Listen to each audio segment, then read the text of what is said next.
Como que eu consigo decorar os nomes das alunas, nome de filho, onde mora, se é casada, se é solteira, principalmente trabalho. E por que tudo isso? Gente, eu trabalho com mulheres, a maioria são mulheres, que é um misto, sabe? Eu tenho uma aluna que é engenheira, que é médica, que é enfermeira, trabalha em farmácia, trabalha em lanchonete, trabalha com serviços gerais, cuida de criança, maquiadora, nossa, enfim, uma diversidade de profissões. E eu decoro essas informações porque é fundamental para a minha comunicação com essa pessoa. A minha comunicação tem que ser assertiva e tem que ser objetiva, tem que ser clara e tem que fazer sentido para aquela pessoa. Então, quando eu estou no processo de aprendizagem com aquela pessoa, eu preciso falar a linguagem dela, do dia a dia. Com quem eu estou lidando? Quais são os exemplos que eu posso dar para trazer ela aqui para o momento do aprendizado? Qual é a função dessa mulher? O que mais ela faz no dia a dia? Eu estou com uma aluna que ela trabalha com planilha. Então, eu uso muito o exemplo da organização, da administração, do que ocorre numa planilha. Tenho uma aluna que trabalha com maquiagem. Então, eu vou muito no universo dela, trazendo exemplo dentro da profissão dela, porque isso, o entendimento dela, vai fluir melhor. Aí, sobre essa questão da maquiagem, aí eu estava usando também a diferença sobre ela, como profissional nesse ramo, e eu, que eu entendo quase nada de maquiagem. Eu uso pouquíssimo, então não entendo com muito detalhes. Aí eu conversei com ela sobre a questão do que eu escuto da outra pessoa. E também, quem que eu escuto, né? Quem são essas pessoas? Eu não posso confundir, numa área de maquiagem, alguém que é profissional e eu, que entendo do básico.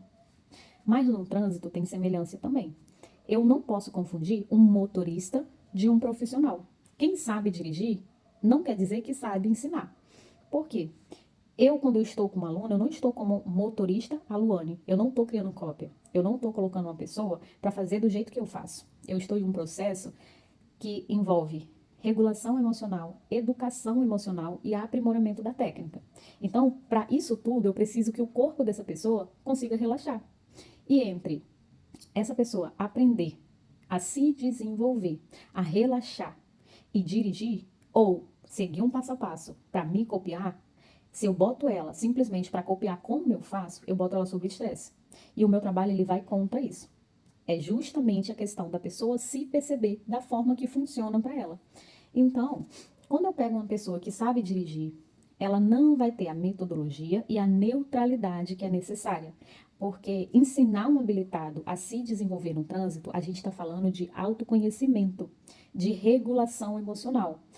Então, eu preciso ter um ambiente, eu preciso criar um ambiente que essa pessoa consiga se perceber, se ouvir, se entender. Entender da onde vem esse bloqueio, diferenciar o que ela sente do que realmente está acontecendo. Então, eu não posso colocar uma pessoa e simplesmente falar, faz isso, faz aquilo. É fácil fazer comparações, comparar com quanto tempo eu levei para aprender, porque eu não posso fazer isso porque não faz sentido. Hoje, para a gente aprender, para a gente se acostumar no trânsito, é errado a gente comparar com anos atrás. Não é o mesmo trânsito. Hoje a gente tem Uber, moto elétrica, bicicleta elétrica. Hoje a quantidade de carro é maior. É só você se comparar. Quando você era criança, todo mundo da sua rua tinha um carro e uma moto. Quando você era criança, a facilidade de ter um carro e uma moto era igual hoje? Não é? Tinha Uber, tinha as motinhas elétricas que nem barulho ela faz, que também é prejudicial, porque às vezes a gente não vê e nem escuta uma moto dessa, uma bicicleta elétrica. Então, essa questão sobre a vida da pessoa, eu sei e eu consigo decorar porque é minha ferramenta. Eu não posso falar com alguém sem considerar o contexto dela. Eu tenho que saber com quem eu estou falando. A informação sobre o filho envolve também o nosso trabalho, envolve o nosso dia a dia. Porque o filho, eu uso como uma motivação.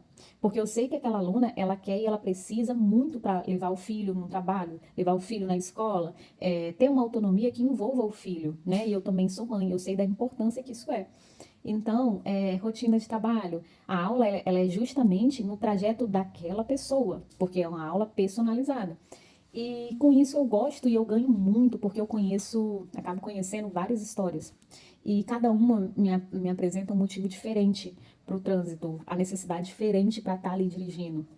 E, e é isso, eu vou passar a trazer as curiosidades sobre as minhas aulas. Então, essa foi a que mais se destacou essa semana, que foi como que eu decoro tanta coisa, como que eu sei tanta coisa em relação à vida pessoal, né, das alunas, e descrição sempre. Eu não cito nome, não gosto muito de postar a pessoa em si, eu posto um ou outro, mas com permissão, claro, porque a gente tem que ter descrição sempre, ética, né, em primeiro lugar. Então é isso, galera, tem que lembrar, tem que pegar, tem que observar, porque é a ferramenta principal para comunicação. Eu tenho que me comunicar de forma individual, eu tenho que me comunicar de acordo com o que eu tenho ali diante de mim.